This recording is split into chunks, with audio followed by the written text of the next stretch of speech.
ఆరాధన చేసుకుందాం.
ఈరోజు దేవుని నీతికి అర్థమేంటి, దాన్ని బయలుపరిచిన విధానం ఏంటనేది మనం నేర్చుకున్నాం.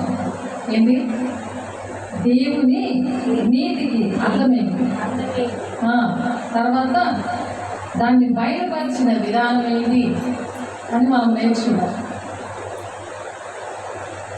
కాబట్టి దేవుని నీతి యందు మనము నిలిచి ఉన్నామని, దీనివల్ల మనము ఆయన యందు నిలిచి ఉన్నామని, ఆయన మన యందు ఉన్నాడని తెలుసుకుంటున్నాం. ఆ నీతిని బట్టి మనము ఈ విధంగా ఉన్నామని మనం తెలుసుకుంటున్నాం అన్నమాట. ఏడాదిగా ఆయన మనకు తన ఆత్మలో పాలు దయచేశాడు. ఆస్తి కాదు, ఆ ఆత్మే ఆస్తికర్తలుగా చేస్తాడు. ప్రతి విషయంలో జయమిచ్చి నడిపిస్తాడు. సామెతలు 8:21 తను ప్రేమించే వారిని ఆస్తికర్తలుగా చేస్తానంటాడు. ఆ ప్రేమించడం అంటే ఏంటంటే దేవుని మాటలు వినడం. ఎందుకు మాట వినాలంటే ఆయన మానవాళి రక్షణ కోసము నీతిమంతులుగా మనల్ని తీర్చిదిద్దడానికి దేవుని భూలోకానికి వచ్చారు.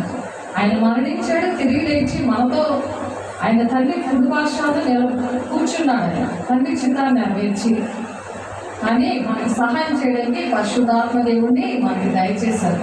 కాబట్టి ఆ ఆత్మని, పరిశుద్ధాత్మని ఆయన కూడా పొందుకొని, యేసు కూడా తండ్రి చేత నెరవేర్చడానికి బాప్తిసం తీసుకొని పరిశుద్ధాత్మతో నింపబడి 40 రాత్రులు 40 పగళ్ళు కూడా అశ్రమపడడానికి పరిశుద్ధాత్మ దేవుడు ఆయనకి కూడా సహాయం చేశాడు. ఉపవాసం ఉన్నప్పుడు సాతాను వచ్చి నానా హింస పెడతాడు. అలాగే ఈ లోకంలో మనకి కూడా చాలా హింస అనేది ఉంటుంది. పరిశుద్ధాత్మ దేవుడు సహాయంతో యేసయ్య తండ్రి చిత్తాన్ని నెరవేర్చాడు. అలాగే మనము కూడా నెరవేర్చాలి. తండ్రి చిత్తాన్ని నెరవేర్చిన వాళ్ళే దేవుని రాజ్యానికి వెళ్తారని మత్తయి 7:21 ఉంది.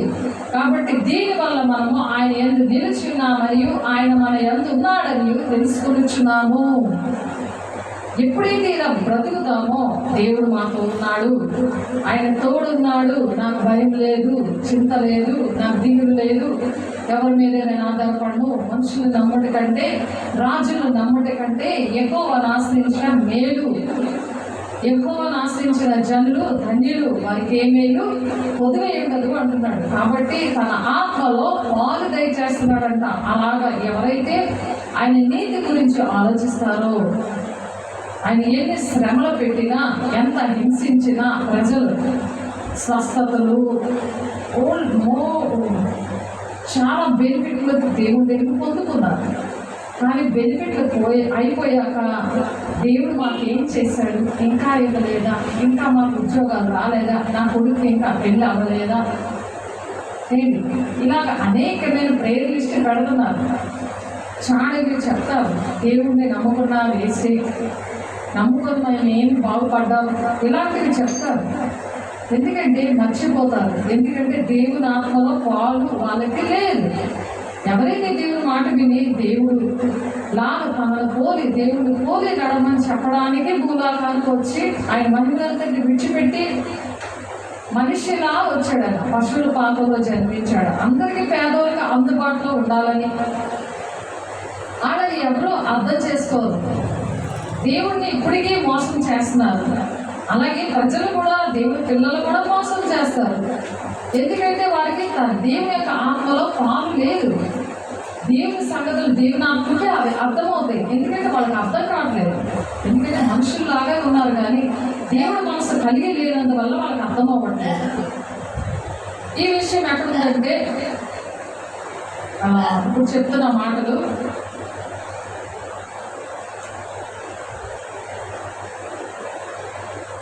మొదటి యోహాను రాసిన మొదటి పత్రిక 4:13 నేను ఈ మాటలు చెప్తున్నాను. 13 ఉంది.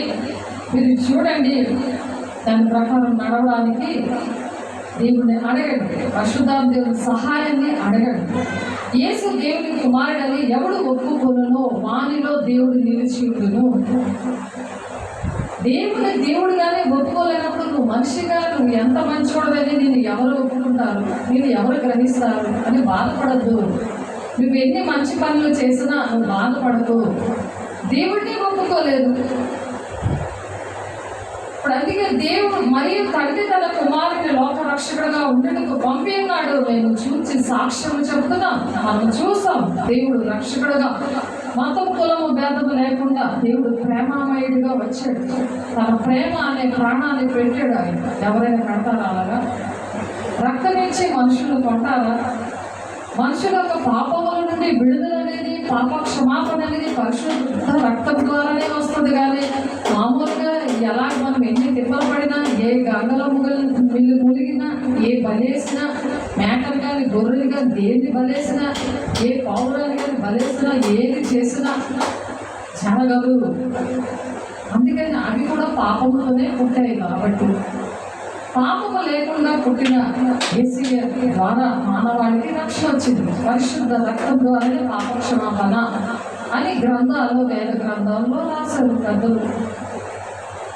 కానీ దేవుడు ఆత్మ లేక అర్థం కాలేదు ప్రజలకు. మన ఎదుట దేవునికి ఉన్న ప్రేమను మనం ఎరిగిన వారమే, దాన్ని నమ్ముకొని ఉన్నాము. దేవుడి ప్రేమ స్వరూపే ఉన్నాడు.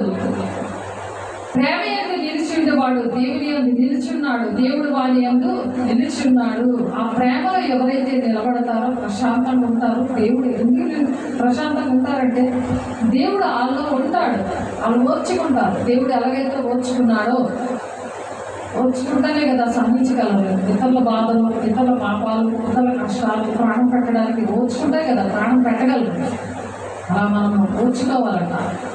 అది 16వ వచనంలో ఉంది. ఎవరైతే ఒప్పుకుంటారో యేసు దేవుడు కుమారుడని ఎవడు ఒప్పుకున్నా వారిలో దేవుడు నిలిచి ఉండును, వాడు దేవుని యందు ఉన్నాడు. వాళ్ళు ఓర్చుకోవాలి, మిగిలిన ఓర్చుకోవాలి, ఉరేసేసుకుంటారు. పరీక్షలో తెలియకపోతే ఉరేసేసుకుంటారు. ఏదోనా అపజయం వస్తే ఉరేసేసుకుంటారు, మాటలు మింగేస్తారు. ఎందుకంటే దేవుడు వాళ్ళలో ఉండడు. దెయ్యం ఏం చేస్తుందంటే నువ్వు చచ్చిపో, ఎందుకు నీ జీవితం నీ పని అయిపోయింది సరే అని చెప్తుంటాడు. నువ్వు పవిత్రంగా లేవనుకో, పరిశుద్ధంగా లేవనుకో, అటువంటి సాధారణ ఆలోచనకి బలైపోతావు. ఎప్పుడైతే నువ్వు పరిశుద్ధంగా ఉంటావో ఆ ఆలోచనలు వస్తున్నా సరే ఏసునామములో సాతానా నా దగ్గర నుంచి బయటకు వెళ్ళిపో అని చెప్తావు. ఏసే అలాగే చెప్తారు. ఉపవాసం ఉన్నప్పుడు నీకు ఈ రాళ్ళు రొట్టెలుగా చేసుకొని తినచ్చు కదా, నా ఆయనకి వెళ్ళిపో సాతానా అని చెప్తాడు. దాన్ని వెళ్ళబట్టాడు. లోకం మీదుగా పెద్ద పర్వతం మీదకి తీసుకెళ్ళిపోయి నాకు సాగిలపడి నమస్కారం చెయ్యి, నేను ఈ లోకం అంతా అధికారం నేను నీకు ఇచ్చేస్తానంటే తీసుకెళ్ళ లోపలేదు. తీసేది లోకం అంతా. కానీ మరి మనం చదువుకున్న విషయాలు ప్రకటన గ్రంథం ఎప్పుడైతే లూసిఫర్ దేవదూతలు ఎప్పుడు దేవుడు కొనియాడుతూ ఉండేవో, లూసిఫర్ సాతాను ఒకప్పుడు దేవుని సన్నిధిలో దేవుని నిత్యము కొనియాడుతూ ఆరాధిస్తున్న ఒక దేవదూత దేవుని కన్నా హెచ్చించుకొని దేవుని కన్నా ఉన్నతంగా ఉండాలని ఆశపడినప్పుడు దేవుడు దాన్ని ఆ పరలోకం నుండి భూలోకానికి తల్లి తగిలేస్తే అది దాని గ్రూపు కింద పడిపోతారు. అది లోకాన్ని ఆక్యుపై చేస్తుంది. లోకం అందరినీ కూడా నేను దేవుని ప్రజలని దేవుని పిల్లల్లాగా తయారు చేస్తాను అని ఒక కంకణం కట్టుకుంది. దాన్ని బట్టి మనుషాత్మ, లౌకికాత్మ, దేవుని ఆత్మ, బ్రహ్మచాత్మ, అపవిత్రాత్మ అని అనేకమైన ఆత్మలు బయలుదేరున్నాయి అని ఈ 1 యోహాను 4:1 ఆ మాట ఉంటుంది. ప్రియులారా, అనేకమైన అబద్ధ ప్రవక్తలు లోకంలోకి బయలు వెళ్ళి ఉన్నారు కనుక ప్రతి ఆత్మను నమ్మక ఆయా ఆత్మల దేవుడి సంబంధమేవో కావో పరీక్షించుకొని ఏ కష్టం వచ్చినా సరే దేవుడితో మనం కలిసి నివసించాలి, దేవుడి తోడు కలిగి ఉండాలి. దేవునికి ఇష్టంగా మనము నడుస్తున్నామా లేదా అని మనం చెక్ చేసుకోవాలి. ప్రతి నిమిషం కూడా చెక్ చేసుకోవాలి. దీని వల్ల మనం ఆయన ఏంది నిలుచున్నామని, ఆయన మన యందు ఉన్నాడని తెలుసుకొనిచున్నాము. ఎలాగనగా ఆయన మనకు తన ఆత్మలో పాలు దయచేస్తున్నాడు. ఆయనకి ఇష్టంగా నడిచినప్పుడు ఆయన ఆత్మలో పాలు దయచేస్తాడు. ఎందుకంటే ఏ కష్టంలో నుంచి, ఏ శోధంలో నుంచి, ఏ దేవుడు తండ్రి ప్రణాళికని నెరవేర్చడానికి దేవుడి భూలోకానికి వచ్చి తను జయించుకొని వెళ్ళాడు. ఆ ఆత్మ యొక్క పాలు దయచేస్తాడు. అంటే భాగం. ఈనాడు అందరూ ఏంటి ఆలోచిస్తున్నారంటే ఆస్తిలో భాగం కావాలి అని ఆలోచిస్తున్నారు. ఇప్పుడు దేవుని ఆస్తి అనేది దేవుని యొక్క అభిషేకం యొక్క పాలు కావాలని, అందులో భాగం కావాలని ఆశపడాలి. అప్పుడు అవి కూడా దొరుకుతాయి. ఎక్కడికి వెళ్ళినా చేయమే. మరియు తండ్రి తన కుమారుని లోకరక్షగా ఉండడానికి పంపినాడు. మేము చూసి సాక్ష్యం ఇచ్చుచున్నాము. ఇవన్నీ కూడా మేము చూసి సాక్ష్యం ఇస్తున్నాం అని చెప్పి శిష్యులు చెప్తున్నారు. కాబట్టి మనం కూడా దేవుని శిష్యులుగా చూసి మనం సాక్ష్యం ఇస్తున్నాం. అమ్మ నాన్న ఎలా ఉన్నారో తెలియకుండా ఎలా సాక్ష్యం చెప్తాం? మా అమ్మ మా నాన్న అని తండ్రి అయిన దేవుడి కోసం సాక్ష్యం చెప్పరా? ఆయన ఊపిరి ఆడుతుందంటే మరి మనం ఇలా జీవిస్తున్నామంటే, ఈ ఎండ ఈ వాన సృష్టి అంతా ఉన్నదంటే, మనం నడుస్తున్నామంటే అంతా కూడా దేవుని దయ. కాబట్టి చూసి నమ్మువారు కంటే చూడక నమ్మువారు ధన్యులు ఉంది. కాబట్టి యేసు దేవుని కుమారుడు ఎవడు ఒప్పుకున్నా వానిలో దేవుడు నిలిచి ఉన్నాడు, వాడు దేవుని అందున్నాడు. మన ఎడల దేవునికి ఉన్న ప్రేమను మనం ఎరిగిన వారమే దాన్ని నమ్ముకొని ఉన్నాము. అందుకని మనం నమ్ముకుంటున్నాం. మీరు ఎందుకు నమ్ముకుంటున్నారు? ఇది దేవుని నీతి అన్నమాట. నీతి ఎలా ఉంటుంది చూపించగలవా? నీ మైండ్లో మెదడు ఎలా ఉంది? నీకు తెలివి ఉందంటే ఉందంటారు. ఎక్కడ ఉన్నారంటే మెదడులో ఉందంటారు. మెదడు తీసి చూపించగలవా? అలాగే నీతి కూడా ఉంది. కాబట్టి యేసు దేవుని కుమారుని ఎవడు ఒప్పుకున్నో వానిలో దేవుడు నిలిచి ఉన్నాడట. ఏది నిలిచి ఉన్నాడట? ఏది తీసి చూపించు అని అంటే నీ క్రియ ద్వారా చూపించాలి, నీ ప్రేమ ద్వారా చూపించాలి. శత్రువులు ప్రేమించాడు అంటాడు, హింసించిన వారి కోసం ప్రార్థన చేయండి అంటున్నాడు. అది చూపించాలి. అది నీతి అంటే దేవుని యొక్క నీతిని అలా చూపించాలి. నీ లైఫ్ స్టైల్ ఎలా ఉంది? నువ్వు వేసుకున్న డ్రెస్ నువ్వు ఎలా ఉన్నావు? దేవుని బిడ్డల మా దగ్గర మంచి సువాసన ఉంటుంది. ఆ ఇల్లు ఒళ్ళు కూడా చాలా సువాసన ఉంటుంది. నరకం చాలా కంపుతో ఉంటుంది. నీ ఇల్లు కూడా కంపుతో ఉంటుంది. నీ ఒళ్ళు కూడా కంపుతో ఉంటుంది. క్రిస్టిలా ఆలోచిస్తున్నావా? అలా ఉందా అనుకుంటున్నావా? ఆలోచించి ఏం చేద్దాం అనుకుంటున్నా? ప్రార్థన కూడా వెళ్ళదు. కంపుతో ఉంటే ప్రార్థన కూడా వెళ్ళదు. కంపు వచ్చిందంటే సాతానుడు వచ్చాడని లెక్క. కంపు మనం చేస్తున్నాడంటే సాతానుడు అక్కడ ఉన్నాడని లెక్క. సాతానుడు నడిపిస్తున్నాడని లెక్క. 196 భక్తి దిగుల కులభాషాల సాతానుడిని ప్రార్థన చేస్తే ఆ ప్రార్థన పాపం అయిపోద్దని ఉంది. ప్రార్థన చేసినా అది పాపం అయిపోతుంది. అప్పుడు దేవుడు పరిశుద్ధుడు. కాబట్టి మనం పరిశుద్ధంగా ఉండాలని 2 కొరింథీ 7:1 ఉంది. ఆత్మ శరీరం 2 కూడా పరిశుద్ధంగా ఉండాలి. ఆయన పరిశుద్ధుడు. ఆయన పిల్లలు పరిశుద్ధంగా ఉండాలి. యేసు దేవుని కుమారుడు ఎవడు ఒప్పుకున్నా వానిలో దేవుడు నిలిచి ఉన్నాడు. వాడు దేవుని అందున్నాడు. దేవుడు వాడిలో ఉంటాడు అన్నాడు. 15వ వచనంలో ఉంది. 1 యోహాను 4:15 ప్రకారం నాలోనికి రండి యేసయ్యా, నేను పరిశుద్ధంగా ఉంటానయ్యా, ఆత్మలోను శరీరంలోను నేను పరిశుద్ధంగా ఉంటాను. పరలోక రాజ్యం పరిశుద్ధంగా ఉంటుంది, మంచి బంగారంతో నిండి ఉంటుంది. అన్ని బంగారపు రోడ్లు, ఆ యెరూషలేము అంతా బంగారంతో ఉంటుంది. మరి మహిమ శరీరముతో దేవుడు మన ఉంచుతాడు. మట్టితో ఉన్న ఈ శరీరాన్ని మట్టి ద్వారా తయారైంది కదా, దేవుడు మట్టితో చేశారు కదా, ఇది మట్టి పోతుంది కానీ ఆత్మకు చావు లేదు. దేవుడు మహిమ శరీరం ఇస్తాడు. మహిమ శరీరంకి ఏది టచ్ చేసినా నువ్వు టచ్ చేయలేదు, అలా ఉంటుంది. కాబట్టి మన ఎడల దేవునికి ఉన్న ప్రేమను మనం ఎరిగిన వారమే, దాన్ని నమ్ముకొనేనాము. దేవుడు ప్రేమ స్వరూపే ఉన్నాడు. ప్రేమ యందు నిలిచి ఉండేవాడు దేవుని యందు నిలిచి ఉన్నాడు. దేవుడు వారి యందు నిలిచి ఉన్నాడు. ప్రేమ లేకపోతే రాలేరు. అలాంటి కంపుతో ఉన్న వాళ్ళని, నరకంకి వెళ్ళిపోతున్న వాళ్ళని, దేవుని అర్థం చేసుకోలేని వారిని దేవుని రాజ్యానికి తీసుకెళ్లే వారిగా పని చేయలేరు. ఆ ప్రేమ లేకపోతే దేవుడు మనల్ని అలా తీసుకువచ్చాడు, మనము వాళ్ళని తీసుకురావాలి. అదే బబులో నుంచి దేవుని పిల్లలను తీసుకురండి అని 18వ అధ్యాయము 4వ వచనంలో ప్రకటన గ్రంథంలో ఉంది. ఆ పాపంలోని శాపంలో ఉన్న బిడ్డలందరూ కూడా అటువంటి మరి ఆదాముకి హవ్వకి సాతానుడు బోధ చేశాడు. సాతానుడు బోధ చేసి తండ్రి ప్రణాళిక జరగకుండా ఆఫ్ చేశాడు. సాతాను బోధ వింటున్నామా, దేవుని బోధ వింటున్నామా? అనేక మందిని ప్రేమించి వాళ్ళని దేవుని రాజ్యానికి, దేవుని సన్నిధికి తీసుకొచ్చే వారిగా ఉంటున్నామా? మనమే కంపోలాగా ఉంటున్నామా? అస్తమాటికి చెప్పిందే చెప్పించుకుంటున్నామా? దేవుని దుఃఖపెట్టేటట్టు ఉంటున్నామా? పురికి కోడు ఏంటి? ఎప్పుడైనా చచ్చిపోద్ది. పురికి కోడు ఏడవుద్ది. సైతాన్డు ఆ పురికి కోడులో పెట్టేస్తాడు, నిద్ర పెట్టేస్తాడు. సరిగ్గా దేవుని మాట వింటున్నాము. ఆ పురికి కోడు ఎన్ని రోజులు బతుకుతుంది? ఎన్ని రోజులు బతుకుతుంది? ఎప్పుడు చచ్చిపోతే దాన్ని పోస్తూ వినేద్దామని పక్కింటోళ్ళు ఎన్ని రోజులు చూస్తుంటారు. అలా నువ్వు ఎప్పుడు చెడిపోతావని సైతంగా అలా నక్కలా చూస్తూ ఉంటాడు. నీకు ఇష్టమా అలాగా? మునుకోడ్లాగా ఉంటావా?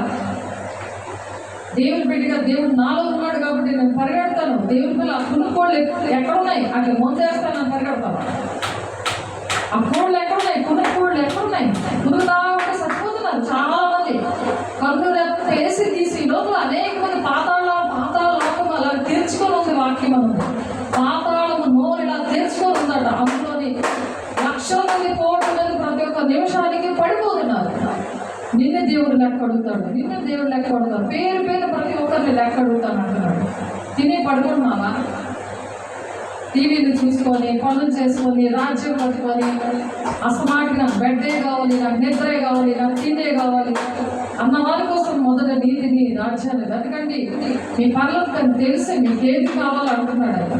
ఎందుకంటే ఆయనకు తెలుసు మనం ఈ భూలోకంలో జీవిస్తున్నాడు. శ్రమలు తప్పవు, హింసలు తప్పవు. సద్భక్తితో బ్రతుకుని ఉద్దేశించిన హింస తప్పదని వాక్యం ఉంది.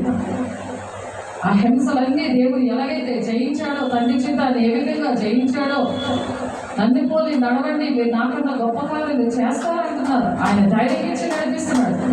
దేవదూతలు సహాయకులుగా మనకి ఇచ్చారు.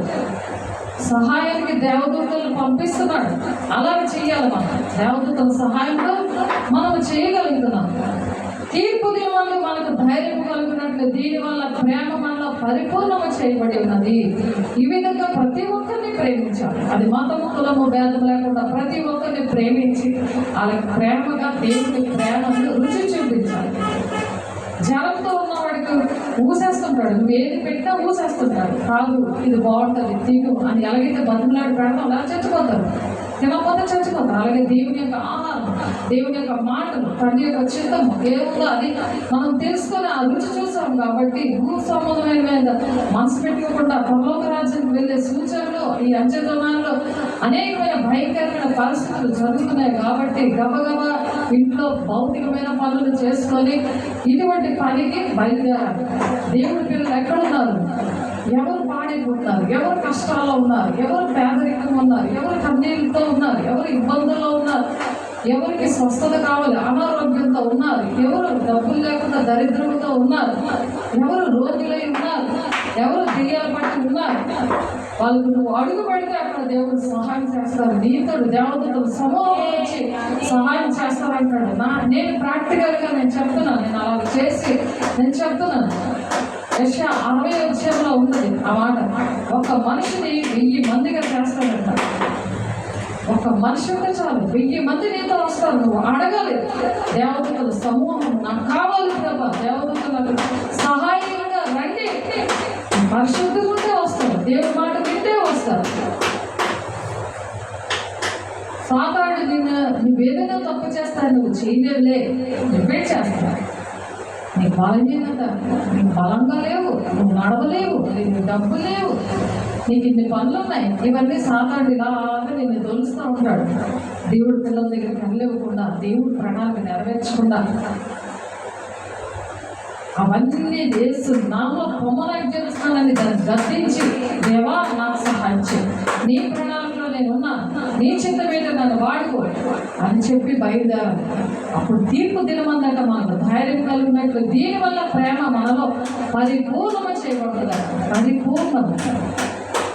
పరిపూర్ణులే దేవుడికి కావాలి.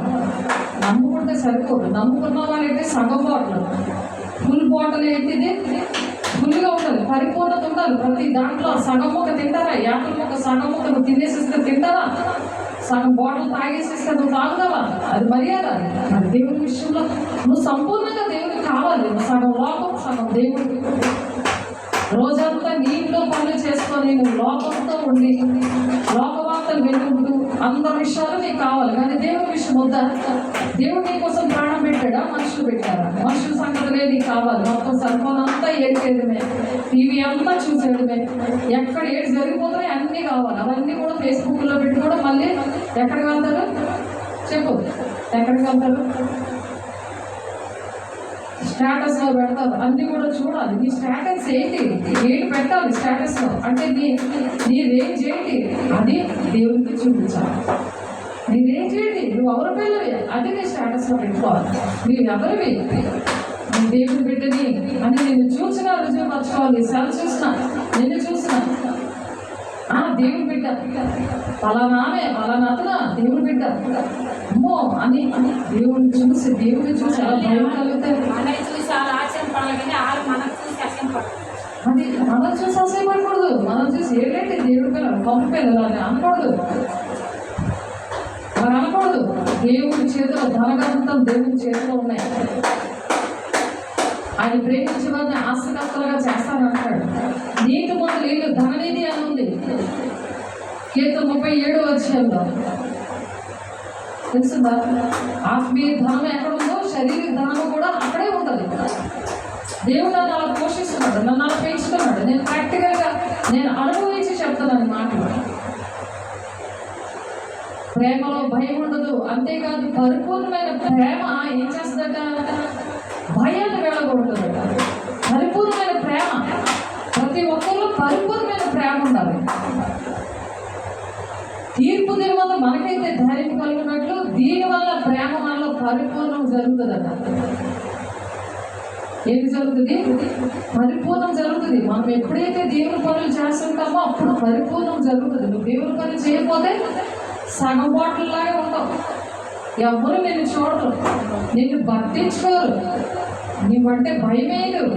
దేవుని బిడ్డని నువ్వు ప్రూఫ్ చేసుకోలేవు.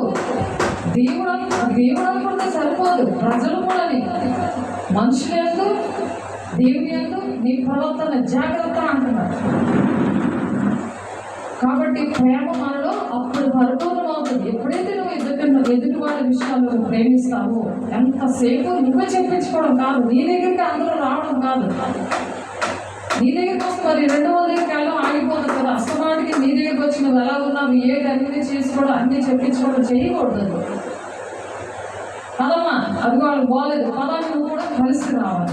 ఇప్పుడు ఒకరికి తెలుసా, ఒకరు వెళ్తే ఎలా ఉంటుంది, ఇద్దరు వెళ్తే ఎలా ఉంటుంది, దేవుడికి ఎంత నచ్చుతుంది. ఈ అమ్మాయి ఒకళ్ళు వెలిగించింది, ఈ 2 దీపాలు వెళ్ళి 3వ దీపాలు తెచ్చి, ఈ 3 దీపాలు వెళ్ళి 4 దీపాలు వెలిగించాయి. అలాగా అభివృద్ధి అనేది కల్పించాలి. దాన్ని పరిపూర్ణత అంటారు. అందరికీ సంతోషం ఉండదు కదా. అక్కడ అభివృద్ధి జరుగుతుంది, డబ్బులు వస్తే మాత్రం సంతోషం ఉండదు, కానీ దేవుడి పిల్లల విషయంలో మాత్రం ఎవరికి సంతోషం లేదు. అది ఎవరు ఆలోచించదు. ఈ డబ్బులు ఇక్కడ ఉండిపోతాయి భూలోకంలో. కొనుక్కున్న బట్టలు, తిన్న తిండి అన్ని భూలోకంలో దేవుడి లెక్క. దీన్నే పరిపూర్ణత అంటారు. ఈ లెక్క కోసమే దేవుడు ప్రాణం పెట్టాడు. ఆయన ప్రేమించి ప్రాణం పెట్టడానికి కారణం ఏంటి? ప్రాణం పెట్టాడు కదా, నేను తిని పడుకుంటాను అంటే నీకు దరిద్రం పట్టుకుంటుంది. దేవుడి రాజ్యంలో నువ్వు ఉండవు, నరకానికి వెళ్ళిపోతావు, అగ్నిగుండం ఉంటుంది నీకు.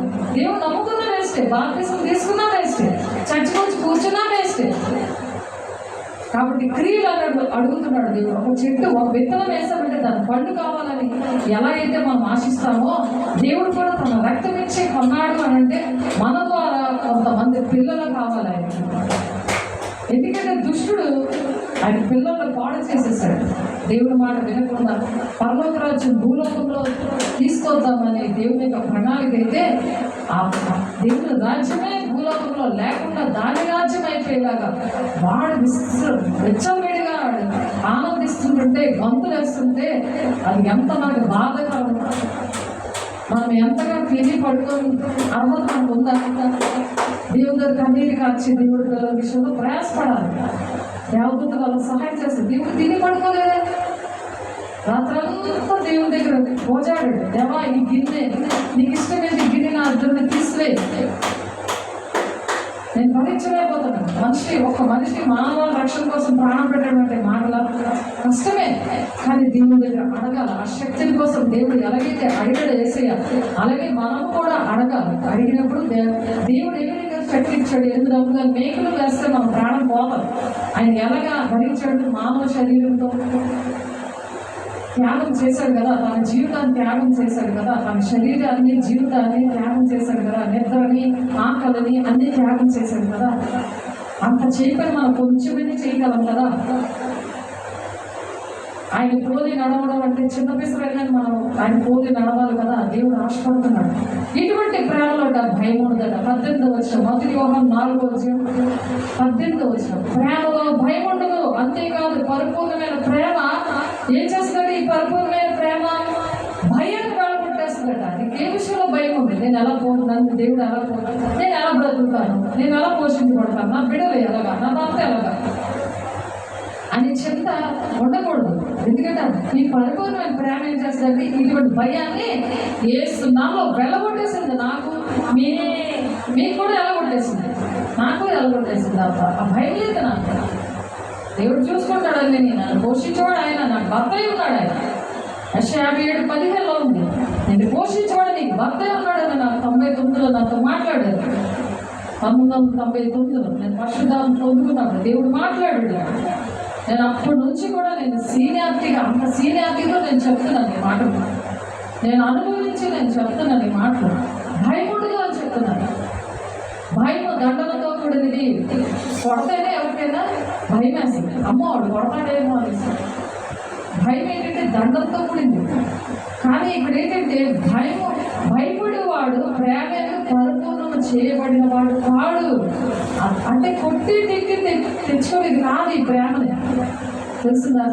ఆయన మొదట మనల్ని ప్రేమించడం కనుక మనం ప్రేమించున్నాము. ఫస్ట్ ఆయన ప్రేమించాడు. అలాగే మనము కూడా ఇతరులు ఫస్ట్ మనం ప్రేమించాలి. వాళ్ళు ఎటువంటి పరిస్థితుల్లో ఉన్నా మన ప్రేమను అలాగే చూపించాలి. ఎవడైనా నేను దేవుని ప్రేమించున్నాడని చెప్పి తన సహోదరుని ద్వేషించిన ఎడల అతడు అబద్ధికుడగును. ఎటువంటి వారిని నేను ప్రేమిస్తున్నాను చెప్పి నువ్వు ఎవరికైనా ఏ సహాయం చేయకుండా ప్రేమ లేకుండా ప్రవర్తించమంటే నువ్వు అబద్ధికుడుగా ఉంటావంట. తాను చూచిన తన సహోదరుని ప్రేమింపని వాడు తాను చూడని దేవుని ఎలా ప్రేమిస్తాడు? దేవుని ప్రేమిస్తున్నాను చెప్పడం కాదు, క్రియలు చేయాలి.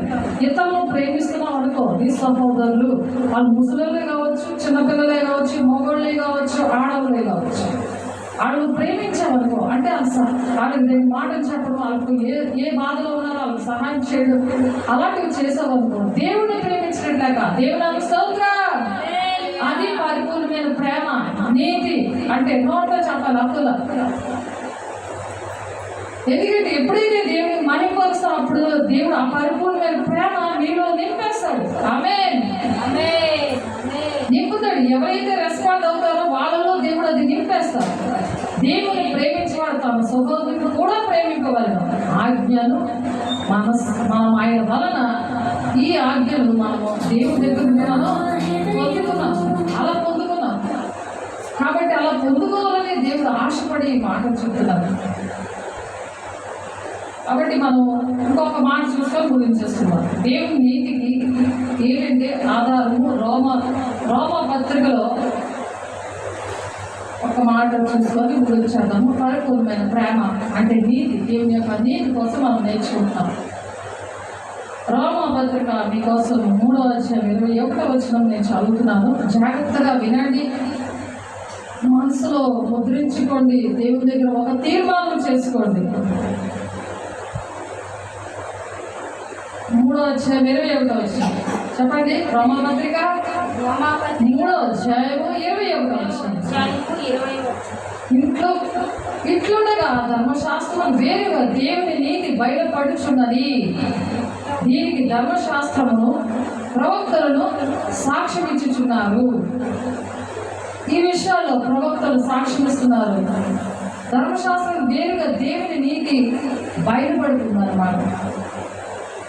అది యేసుక్రీస్తునందలి విశ్వాస మూలమైనదే నమ్ము వారందరికీ కలుగు దేవుని నీతి అయి ఉన్నది. ఎవరైతే నమ్ముతారో ఈ విషయాలు వారికి నీతిగా ఉండదన్నమాట. వాళ్ళ నీతిమంతులుగా తీర్చబడతారు. కాబట్టి ఏ భేదము లేదు. అందరితో పాపము చేసి దేవుడు అనుగ్రహించి మహిమను పొందలేకపోతున్నారు. భేదం లేదు. రంగు, తెల్లగా ఉన్న వాళ్ళేంటి, నల్లగా ఉన్నారేంటి, మతం ఏంటి, కులం ఏంటి, ఇలాంటివి ఏమీ లేవు. ఏ భేదము లేదు. అందరూ పాపం చేస్తున్నారు. దేవుడు అనుగ్రహించిన మహిమను పొందలేకపోతున్నారు. ఆ మహిమ ఎందుకు పొందలేకపోతారంటే దేవుని దగ్గర నుంచి ఈ నీతికి అర్థం వాడు తెలుసుకోలేకపోతారు. పరిపూర్ణమైన ప్రేమ, ఇతరులు ప్రేమించడం, దేవుని ఆజ్ఞల గైకొనడం. కాబట్టి నమ్మువారు ఆయన కృప చేతనే క్రీస్తు చేసినందుకు విమోచనం ద్వారా ఉచితముగా నీతిమంతులని తీర్చబడుతున్నారు. ఉచితముగా డబ్బులు ఇచ్చక్కర్లేదు, ఆయనకి రక్తం ఇవ్వక్కర్లేదు, రక్తం ఇచ్చి ఇంకొకరు పడక్కర్లేదు. ఉచితముగా ఫ్రీగా దేవుడు నీతిమంతులుగా చేస్తాడు. ఇవి చేయలేమా? ఇతరులు ప్రేమించలేమా? 2 మాటలు దేవుడి మాటలు చెప్పి కన్నీళ్ళ గురించి వాదార్చలేమా?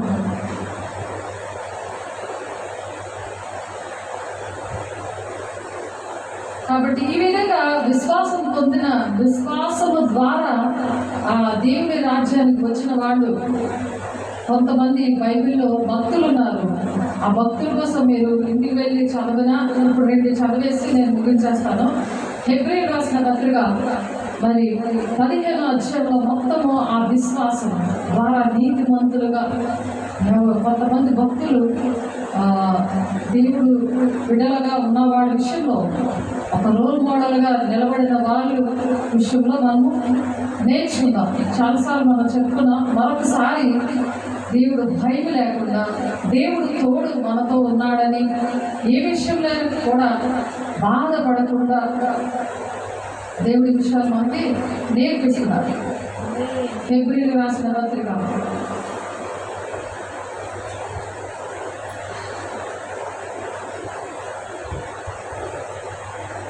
హెబ్రీయులకు రాసిన పత్రిక 11వ అధ్యాయం.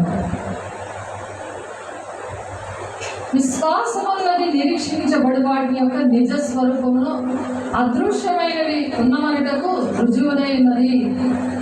అదృశ్యమైనది కనబడదు కదా. అదృశ్యంగా ఉన్నది మనకు కనబడదు కదా.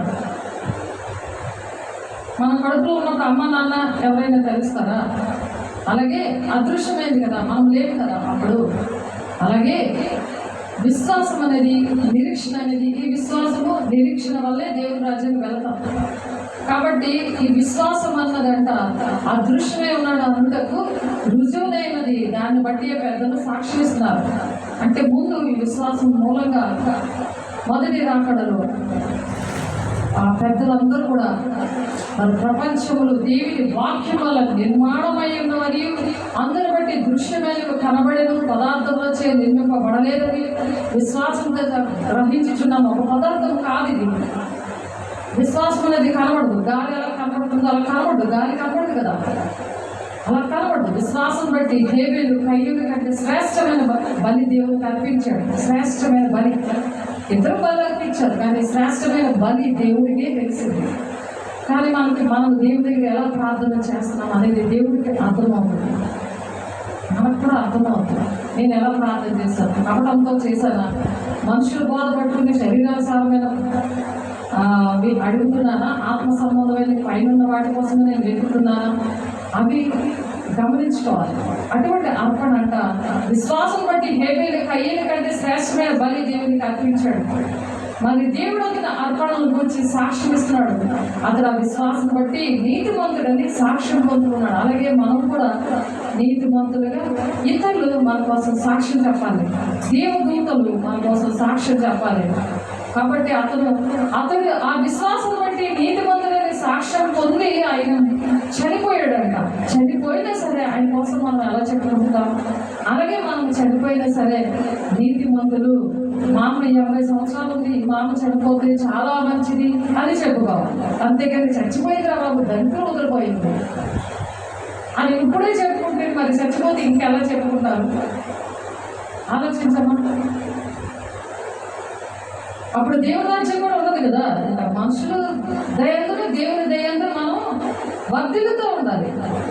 దేవుని నమ్ముకోవడం కాదు, దేవుడు ప్రార్థన చేసుకుంటాం కాదు. సాతాను కూడా ప్రార్థన వచ్చింది, అది పక్కన ప్రార్థన చేస్తే అది పాపమైపోద్దని మన వాక్యం ఉంది కదా 109:6 కీర్తన గ్రంథంలో. అలాంటి ప్రార్థన ఎందుకు చేసుకోవడం? పాపం, నీకు ఇంకో పాపం మూట ఇంకోటి కట్టుకుంటున్నాం, ఉన్న మూటలు కాకుండా ఇంకో మూట ఇప్పుడు ప్రార్థన చేసి ఇంకొక మూట కట్టుకుంటే ఏం లాభం? తప్పు వస్తుంటాం మీ దగ్గర నిలబడుతుంది, అంతే కదా. సరేమా? కీర్తన 16:8 ఉంటుంది. మనం దేవుని వైపే గురి పెట్టుకొని ఉంటే మనం కదల్చబడము, వాళ్ళ శరీరము సురక్షితంగా నివసిస్తుంటుందంట. అంటే అనారోగ్యం అనేది ఉండదు, సురక్షితంగా నివసిస్తూ ఉంటుంది. దేవుడు కృపార్షణ ఉంటాడంట. ఎప్పుడు దేవుడి మీదే గురి ఎప్పుడు పెట్టుకొని ఉండాలి. అందులోనే చేసుకోవచ్చు, కానీ గురి మాత్రం దేవుడి మీద ఉండాలి. అంటే ఫస్ట్ ప్రేమ దేవుడిగా ఉండాలి, ఫస్ట్ డే దేవుడిగా ఉండాలి. ప్రతిదీ ఫస్ట్ది అన్నీ కూడా దేవుడి దగ్గర పెట్టి సెకండ్ పార్టీ మనం పనులు చేసుకోవాలి. పని చేసుకుంటూ కూడా దేవుడి మీద గురి పెట్టుకొని ఉండాలి అని చెప్తున్నారు. విశ్వాసం బట్టి హానోకు మరణం చూడకుండానట్లు కొనిపోబడిన. హానోకు ఎలాగా మరణం చూడకుండానే దేవుడితో వెళ్ళిపోయాడు. మరణం అనేది హానోకుకి లేదు. అతడు కొనుక్కోబడక మునుపు దేవుడికి ఇష్టడే ఉండేది. అలా మరణం లేకుండా ఎవరు అంటారా? సాక్ష్యం కదా ఇది. అటువంటి సాక్ష్యం మనకు కూడా కావాలి కదా. బర్యం కూడా చేయగలదు ఇంకా, కాబట్టి పర్లేదు. అలాగే హానోకు అలా వెళ్ళిపోయాడట. ఆ వెళ్ళిపోయే ముందు దేవుడికి ఇష్టంగా ఉన్నాడట. అతడు కొనుక్కోబడక మునుపు దేవుడికి ఇష్టడే ఉండేను. ఇష్టడే ఉన్నట్టు సాక్ష్యం పొందుకున్నాడు. ఇల్లు పొరుగులతో, అందరితో, సంఘంతో దేవునికి ఇష్టమైన మనిషి అనే సాక్ష్యాన్ని పొందుకున్నాడు.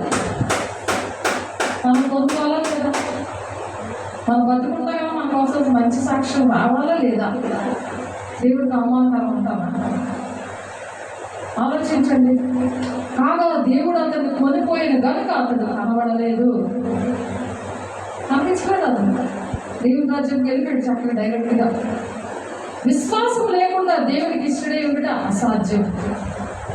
నువ్వు విశ్వసించాలి, నా దేవుడు నాతో ఉన్నాడు, నేను దేవుడి మాట వినాలి, దేవతల సమూహంతో నేను పిలిస్తే నాకు సహాయం చేయడానికి పరిశుద్ధాత్మ దేవుడు నాలో ఉన్నాడు అని పిలవాలి. ఆ పొందుకొని ఆ సాక్ష్యం చెప్పాలి. ఆమేన్. చెప్పాలా వద్దా సాక్ష్యం? వెంటనేనా? అలాగే ఇష్టపడాలంట. దాన్ని విశ్వాసం అంటారు. అలాగా విశ్వాసం లేకుండా దేవునికి ఇష్టంగా ఉండడం అసాధ్యం అంట. దేవునికి ఇష్టంగా ఉండడం అంటే ఏంటి? నమ్మాలి, దేవుడు నా తోడే ఉన్నాడు, పరిశుద్ధాత్మ దేవుడు నాతో ఉన్నాడు, నాలో ఉన్నాడు, ఆయన సహాయం చేస్తాడు, వేవేల దూతల సమూహంతో నాతో ఉండి నా ప్రతి విషయంలో నాకు తోడే నడిపిస్తాడు అని ఒక విశ్వాసం ఉండాలి. హెబ్రీయులకు రాసిన పత్రిక 11:6 విశ్వాసం లేకుండా దేవునికి ఇష్టడై ఉండట అసాధ్యం. దేవుని యొద్దకు వచ్చేవాడు ఆయన ఉన్నాడని, కనుక వెతుకు వారికి ఫలము దయచేయబడేను. నమ్మాలి, నాకు ఇస్తాడు, నేను అడుగుతున్నాను ఇస్తాడు. ఎప్పుడో తెలుసా? 2 కొరింథీయులు 7:1 ఉన్నట్టు నీతిగా ఉండాలి. శరీరము ఆత్మ నీతిగా ఉండాలి. నీతిమంతుల ప్రార్థన బహుబలమైనది, పాపక్షాపణ ఇస్తుంది అని యాకోబు 5వ అధ్యాయంలో ఉంది, 2 పేతురు 3వ అధ్యాయంలో ఉంది. నీతిమంతుల ప్రార్థన వైపే నేను చెవులు పెట్టి వింటున్నాను ఉంది అక్కడ. విశ్వాసం బట్టి నోవాహు కూడా అది వరకు చూడని సంగతుల గురించి దేవుని చేత హెచ్చరింపబడి భయభక్తులు కలవడే తన ఇంటి వారి రక్షణ కొరకు ఒక ఓడను సిద్ధపరిచాడట. నువ్వు ఓడలో ఉన్నావా లేదా సముద్రంలో ఉన్నావా? రక్షించబడిన వాళ్ళందరూ ఓడలోకి వచ్చారు, ఊరుకులతో సహా వచ్చారు. నోవాహు పిలిస్తే, లేకపోతే నోవాహు వెర్రోడు చూడు ఈ భూమి మీద ఎంత పెద్ద ఓడ కట్టేస్తున్నాడు. దేవుడు చెప్పాడే కడుతున్నాడు విశ్వాసంతో. దేవా ఎందుకయ్యా భూమి మీద నేను ఓడ కడితే ఇంత సముద్రం అంత వాటర్ ఎలా వస్తుందయ్యా అని క్వశ్చన్ అయ్యలేదు, వాదించలేదు. కొంతమంది వాదిస్తూ ఉంటారు, తిరగబడుతూ ఉంటారు. ఈ టైంలో ఇది జరగాలి, నేను ఇది చేశాను, నాకు ఏంటి కాలం నువ్వు చెప్పు. ఆ తిరగబడి ప్రార్థన చేశారు. విన్నారా? ఎవరో అర్థమైందా? అలా తిరగబడలేదు. మోషే కదా, నోవాహు తన కుటుంబం విన్నారు. అక్కడ ఉన్న జంతువులు ఇద్దరిద్దరు వచ్చేసి మగ ఆడ వచ్చి ప్రతి పురుగుతో సహా జంతువులు వచ్చి ఆ ఓడలో ఉన్నారు. అలా వినాలి, దాన్ని విశ్వాసం అన్నారు. 40 రాత్రులు 40 పగళ్ళు వర్షం గట్టిగా పడితే అప్పుడు సముద్రంలా తయారైంది, అంత వాటర్ పడింది. అప్పుడు ఓడ చక్కగా పయనించింది. ఓడలో ఉన్నావా లేకపోతే సముద్రంలో ఉన్నావా? వినలేని వాళ్ళు ఎక్కడ ఉన్నారు? సముద్రంలో చచ్చిపోయేది. అది సముద్రంలో అంత వరద వచ్చేసింది. సునామీ టైంలోనే 40 రాత్రులు 40 పగలు. చూసావా దేవుడి కార్యాలు ఎలా ఉంటాయి? దేవుడు ముగ్గురు కలుగుతాడు. దేవుడు ముందుగా చెప్తాడు, తర్వాత చేస్తాడు. తెలుసా? ఎలక్షన్ విషయం కూడా అలాగే చెప్పాడు, చేశాడు.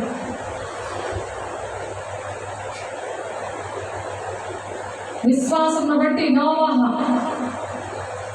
అది వరకు చూడని సంగతుల గురించి దేవుని చేత హెచ్చింపబడి భయభక్తులు గలవాడు తన ఇంటి వారి రక్షణ కొరకు ఒక ఓడను సిద్ధం చేసిన. అందువలన అతడు లోకం మీద నేర స్థాపన చేసి విశ్వాసం బట్టి కలుగు నీతికి వారసుడయ్యాడట.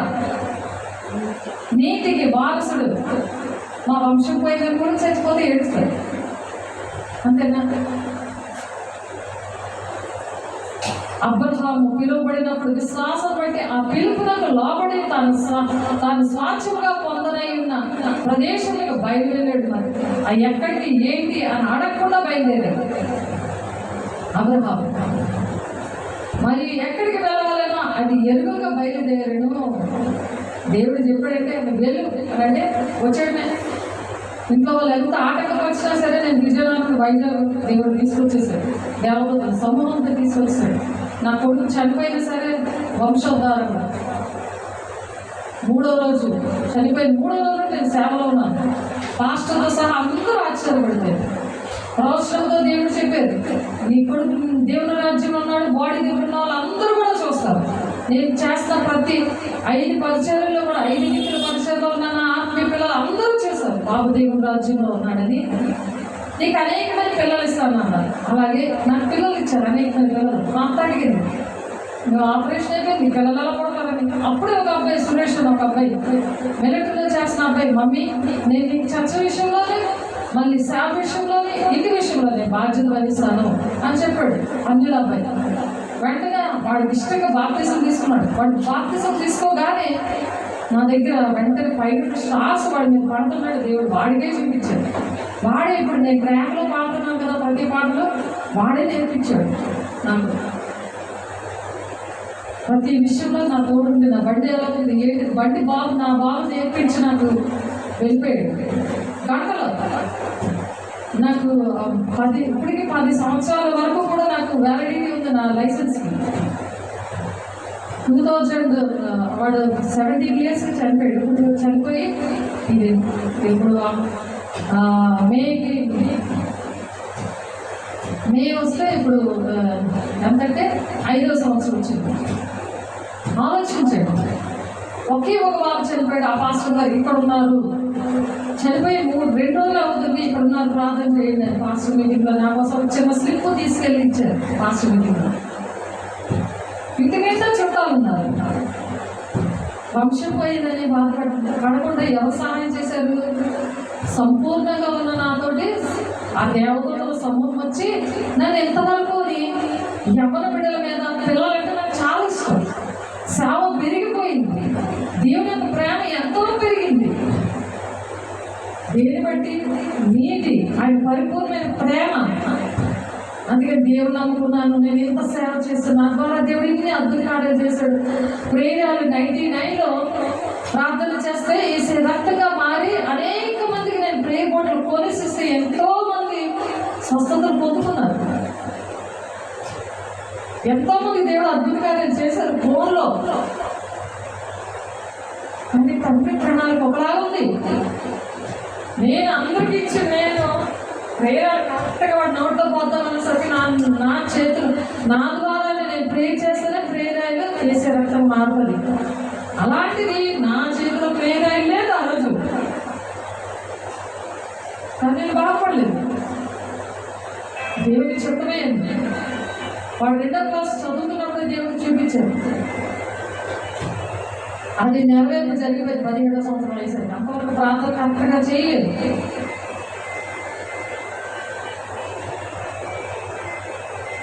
ముందుగా చూపిస్తాడు దేవుడు. తల్లిదండ్రుల పాపాలు పిల్లల ఒడిలో పోస్తాడని ఉంది వాక్యం ఇర్మియా 32:18. మళ్ళీ దేవుని ఆజ్ఞలు పాటించకపోతే 3-4 తరాల వరకు తండ్రిలో దోషం కుమారుల మీద రప్పిస్తానని ఉంది. ఈ మాటల ప్రకారం జరిగింది బాబు మరణం. అర్థమైందా? ఎవరికైతే కళ చూపించారో వాళ్ళ చేతుల ద్వారానే చనిపోయాడు బాబు. కనక్షాప్తుంది.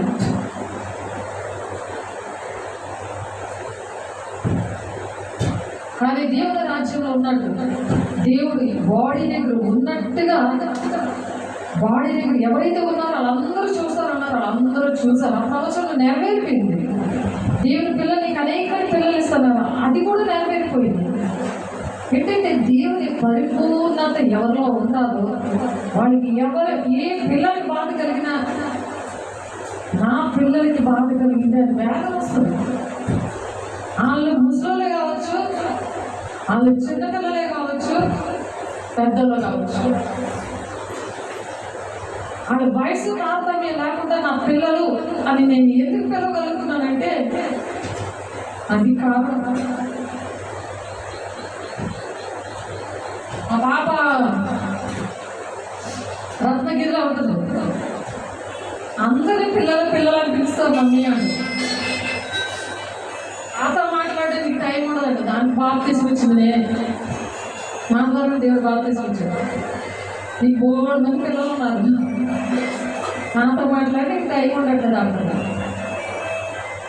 అది కూడా మంచి ర్యాక్స్ మీద దేవుడు మంచి బాబునిచ్చి అల్లుడిని ఇచ్చారు. దేవుడు నాకు కొడుకు లాంటి అల్లుడిని ఇచ్చారు దేవుడు. అన్ని చేస్తాడా? నీతిమంతుడైన దేవుడి పిల్లలు కూడా ఆ విధంగా ఉంటారు. ఒక దేవుడి విషయంలోనే దుఃఖం వస్తుంది. దేవుడి పిల్లలు నశించిపోతున్నారనే ఒక భారము, ఒక దుఃఖము వాళ్ళ పిల్లల విషయంలోనే వేదన ఉంటుంది తప్ప బాబు దేవుడి రాజ్యంలో ఉన్నందుకు వాడిని చూశారు. మా అత్తగారు, మా ఆయన, నెక్స్ట్ ఆత్మీయ పిల్లలు అందరూ కూడా చూశారు. ఎందుకంటే దేవుడు రుజువుపరిచే దేవుడు. ఒక సాక్షిగా నిలబెడతాను. నేను చూశాను అని సాక్షిగా నిలబెడతాను అని వేసే విషయంలో ఎలాగైతే సాక్షిగా ఉన్నారో మన విషయం కూడా ప్రతి ఒక్కరు కూడా ఒక సాక్షిగా ఉండాలి. మనం చూసి మనం చనిపోయినా బ్రతికినా మన కోసం ఒక సాక్ష్యం అనేది దేవుడు ఆశిస్తున్నాడు దేవుని పిల్లలుగా. కాబట్టి నీతి విషయంలో ఆ విధంగా దేవుడు అంట విశ్వాసం బట్టి నోవాహు అది వరకు చూడని సంగతుల గురించి దేవుని చేత హెచ్చరింపబడి భయభక్తులు గలవాడే తన ఇంటి వారి రక్షణ వరకు ఒక ఓడను సిద్ధపరచాడట. అందువలన అతడు లోకం మీద నేరస్థాపన చేసి విశ్వాసం బట్టి నీతిమంతుడు వారసుడయ్యాడట. మరి అబ్రహాము కూడా అలాగే మరి అబ్రహాము పిలువబడినప్పుడు విశ్వాసమును బట్టి ఆ పిలుపునకు లోబడి తన స్వాచ్ఛముగా పొందనై ఉన్న ప్రదేశాలకు బయలు వెళ్ళాడు. వైజాగ్ విజయనగరం దేవుడు అందుకు తీసుకొచ్చారు. నా హెబ్రీ 6:14 నిత్యంగా నేను వర్ధిల్లింప చేస్తాను, నిత్యంగా నేను ఆశీర్వదిస్తానని దేవుడు అబ్రహాములకు నాకు ఆ విధంగా వాగ్దానం ఇచ్చారు. అలా నడిపించడానికి కారణం ఎందుకంటే లోబడ్డారు కాబట్టి. పరిపూర్ణంగా దేవుడి మాటలు విని ఆయన ఒక సాక్షిగా దేవుడు ఆ విధంగా నిలబెట్టుకున్నారు. పరిశుద్ధత కలిగి ఉన్నారు. ప్రార్థన చేస్తున్నాము. పరిశుద్ధ ప్రేమ గల దేవ, వాగ్దాన దేశంలో ప్రభు అయ్యా మేము చేరడానికి నీతిమంతులుగా ఉండాలని ప్రభు నాయన విశ్వాసం మూలముగా ప్రభు అయ్యా జీవిస్తేనే అయ్యా నీకు ఇష్టంగా మేము ఉంటామని మాట్లాడారు. మరి నీతిమంతులు నాయన సంపూర్ణంగా ఉండాలని మాట్లాడే ప్రభు నీ సాక్షిగా మేము ఇంకను ఉండడానికి అనేక మేము బిడల ప్రభు నాయన అనేక మంది నశించబోతుండగా ఎంతో మంది నాయన మరణిస్తున్నారు. ఎంతో మంది కష్టాల్లో కన్నీటిలో వేదనలో దుఃఖంలో మునిగిపోతున్నారు ప్రభు. మరి తండ్రి అటువంటి బిడ్డలకి ఒక సాక్షిగా మమ్మల్ని నిలబెట్టుకోండి. వాళ్ళ కన్నీరు తుడవడానికి అటువంటి ప్రేమను మాకు ఇంకనూ దయచేయండి, నడిపించండి, మహిమ పొందుకోండి. నీ మహిమతో మమ్మల్ని నింపండి, నీ అభిషేకంతో మమ్మల్ని నింపండి. అయ్యా వింటున్న బిడ్డలను దీవించండి, ఆశీర్వదించండి. భూ సంబంధమైన వెతకకుండా పరలోక సంబంధమైన వెతికి ప్రభు నా తండ్రి నాయన నీతో కలిసి జీవించడానికి, తండ్రి చేత నెరవేర్చి నీ రాజ్యాన్ని వారసులుగా ఉండడానికి అయ్యా మీరే సహాయం దయచేసి ఆటంకపరుస్తున్న ప్రతి దురాత్మకు దూరం వచ్చి అయ్యా నీ మహిమతో ప్రతి ఒక్క నింపి ప్రభు నాయన అయ్యా మీరే మహిమ ఘనత ప్రభావం పొందుకొని సమస్త మహిమ ఘనత ప్రభావం మీకే ఆరోపించుకోండి. యేసయ్య పరిశుద్ధ నామములో బ్రతిమలాడి వేడుకుంటున్నాం తండ్రి, ఆమేన్. తండ్రి యొక్క దీవెనకు మానీకు కృప పరిశుద్ధాత్మను నిత్య సహవాసం సకలోక పరిశుద్ధులకి ప్రతి ఒక్క బిడ్డకి ప్రభు నాయన సదాకాలము తోడేంటి నడిపించిన కాక, ఆమేన్. God bless you. దేవునికి వందనాలు.